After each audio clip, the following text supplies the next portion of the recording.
the first to know Nsem-Pii TV. Medemo eko akopemu ewo the New Patriotic Party Sh0cks Sh0cks amanyoko no headquarters ewo Asylum Down.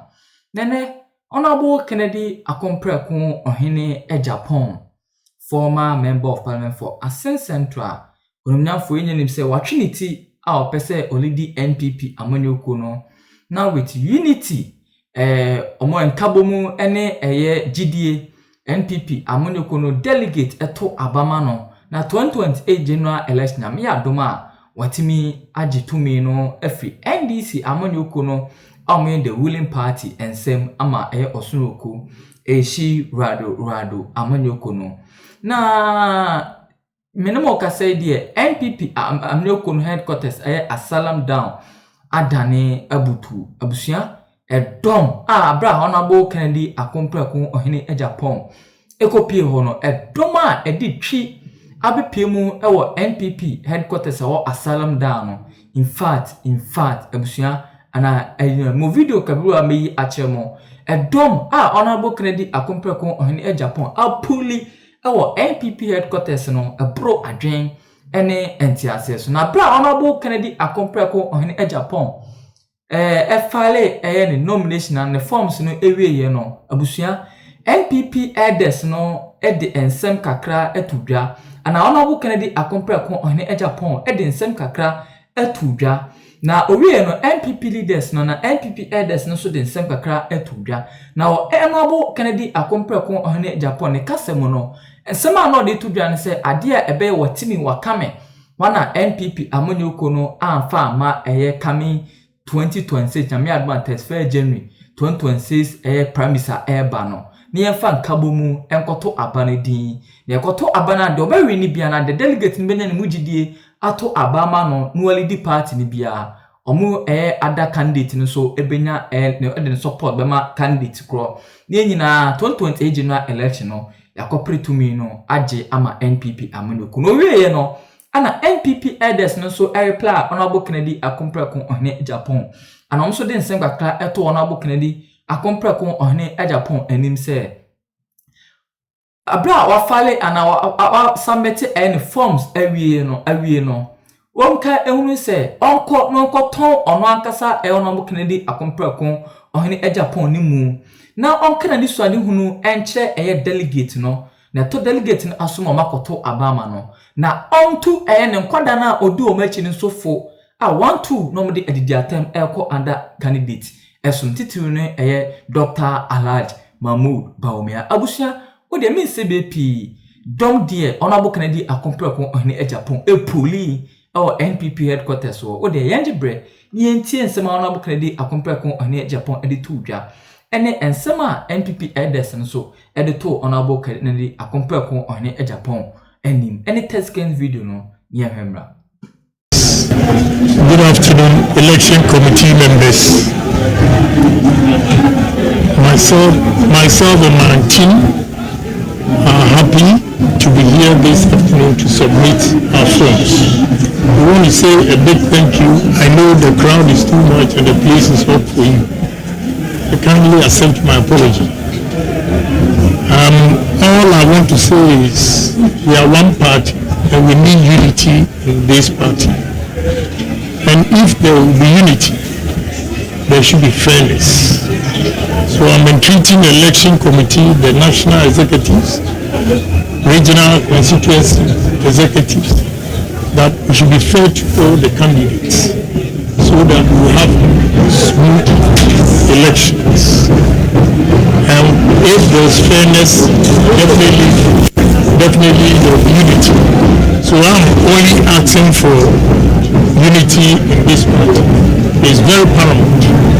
I always say that without the unity, none of the candidates can win the election alone. And if we get unity, it will first charity begins at home. The national executives that are in charge of the party, the elections committee, regional constituency executives, and the aspirants themselves when we all come together and understand each other, I believe we can make progress. So I'm entreating each and everyone in the party to accept everybody's opinion and let's go ahead with whatever we are doing without backstabbing people and all these things. It will not help the party. So I will not say much. All I'm saying is I'm entreating you to ensure fairness so that there will be peace and unity in the party. And if there's unity and peace in the party, we will definitely win 2028 election. Sure. Thank you very much. Thank you once again. Thank you, Mr. President. Thank you for your short statement. I want to say that as a committee, we've been put here to ensure that we undertake this election in a candid, fair, free, and in a way that all parties will be involved would accept the results. As you know, the last election, we even confirmed that the then committee, which I was a member, did what we needed to do. And there was that free and fair environment. We're going to make sure that we undertake the same processes. We're going to also set up an internal committee, advisory committee, like the IPAC, where we would need representatives of all candidates to be part of our decision-making process, so that we'll be able to address individual needs, setbacks, and problems. What we want to say is that now that we've begun the whole process, of course, you go through your vetting and all that. We know you have a lot of supporters, both on the social media and constituencies, and even in workplaces. I would wish that you advise your supporters to refrain from using words that would undermine or tag other candidates, which would bring disunity. I would also want you to ensure that you sanction persons who do not do things right, so that at the end of the day, whatever messages that go out there are those messages that our opponent may use against us during the campaign. And of course, as you said, if we want unity, then we should make sure that sometimes we swallow some bitter pill just for the comfort and the unity of the party. I also want to pray that even as you go out there, you sell yourself and sell your message to the understanding of the delegates, so that we'll be able to know what you have in store for the party, what you have in store for the nation, so they could buy into your ideas and vision. And I believe if all your supporters are doing same, at the end of the day, when the elections are done, the unity that we are looking for in the party will be as we expect. I want to wish you well. I pray that the good Lord will give you journey mercies in all your travel around the country. And at the end of the day, as you rely on God, He will protect you and your heart desire. If it's within the will of God, it shall come to pass. Thank you very much.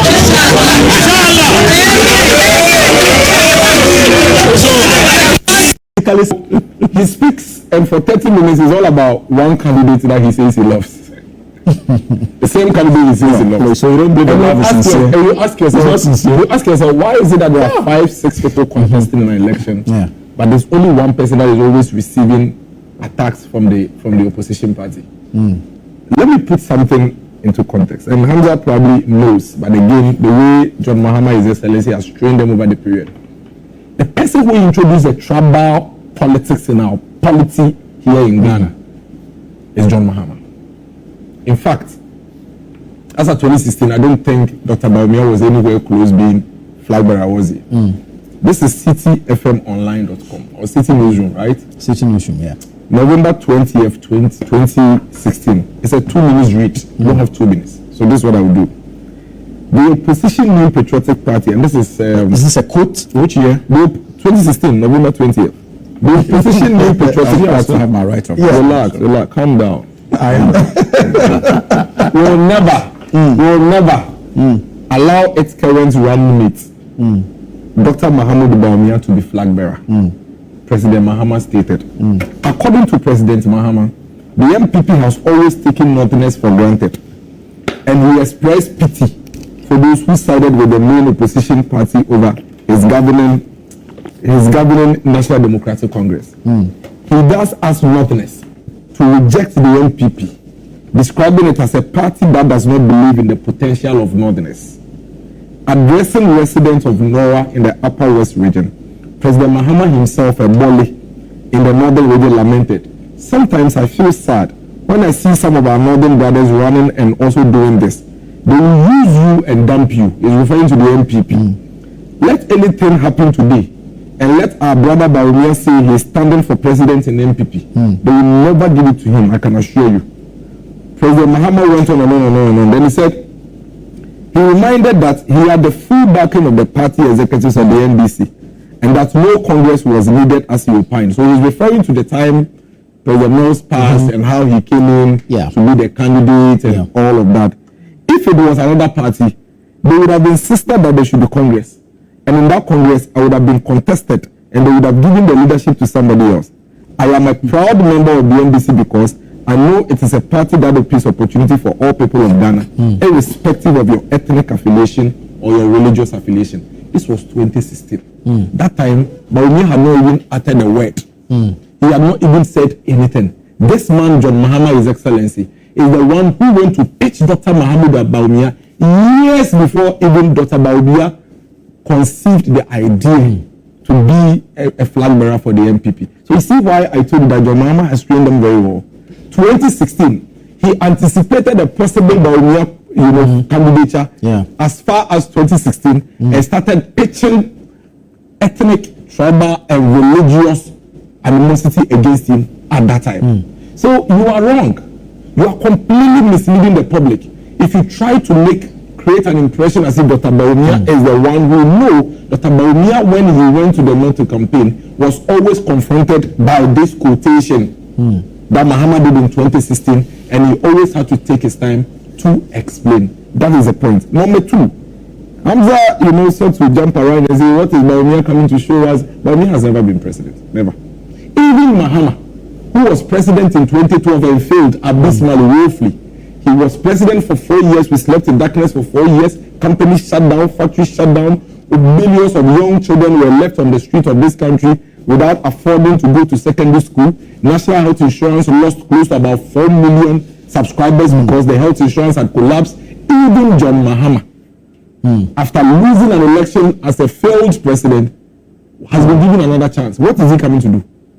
What is Mahama coming to do today that he hasn't done before? But we have given him a chance. John Jinapo, who was the spokesperson of President Mahama, said it and is on TV. It's on one of your pages. He was asked, what does the Vice President Mahama do in this government? You know his response? He said that Professor Mills handles the serious business, the developmental issues. President Mahama attends the social activities and functions. This is him. The video is on YouTube.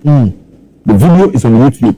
This is John Jinapo explaining what even John Mahama, who was attending social functions as vice president, according to his spokesperson, was given a chance to become president. You know why? Because the way our democracy, governance, and systems are structured, we have an executive president. The executive president shares a singular vision, and everybody else works towards that vision. Right. You cannot have a president and have other people trying to play roles as president. And it's important that Hamza acknowledges that and runs away from being unnecessary, misleading, and mischievous.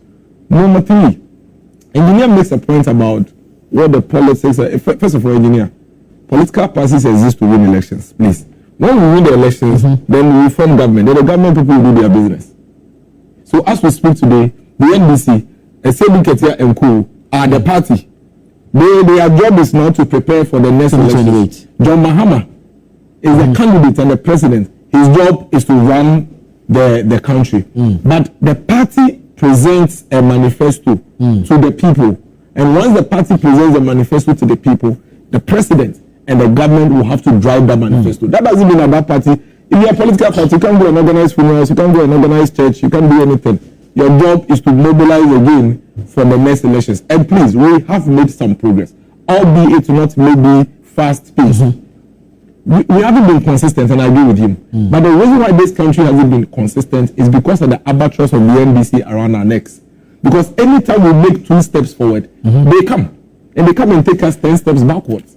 In this country, as of 1994, this country had over 313 state-owned factories. Okay, 1994. This NDC party, instead of building on these industries and making sure that we become an industrial country like Malaysia and Singapore, who are our age mates, they sold 300 of it, like mushrooms and tin tomatoes, and converted some into big church auditoriums for their friends. So they debased all our industrial strength, and we had to start again. That is inconsistency. I agree with him. These guys, when they came to office the first time, the national health insurance that the country was building on and had gotten to a certain level, by the time they were leaving, millions of Ghanaians had left because the health insurance was not working. That is inconsistency. We had to come and bring up the confidence. Kufuor came and introduced free basic education because we realized that a lot of Ghanaian children were dropping out at the basic level. And so he did the survey, and it was obvious money, poverty was one of the reasons why Ghanaian children were not attending school. So he made it free. Then enrollment tripled. Then all of a sudden, the NDC came after Kufuor. Instead of them continuing from there, because these guys were poor and had now been put into basic education, needed support to be able to continue in the secondary school. They came. They did nothing. Inconsistency. It had to take a Kufuor to come 8 years later to make secondary education free and get these children back in there. So I agree with him with the inconsistency. But you know why? The reason is because these guys, they will come lie to you like they've done to us with Galamsey. Said all manner of things, and today they are the ones smiling. Well, Hamza, so you see, I made the point that my brother, engineer, only took an inspiration from the tangential way of I just addressed two. The issue of privatization of state enterprises in line with the IMF conditionalities in the past. I'm sure the history is out there for many who are interested to read and to even abreast themselves with a number of them who acquired state properties under the guise of that particular policy, who are NPP as far as their political leanings are concerned. So I'll leave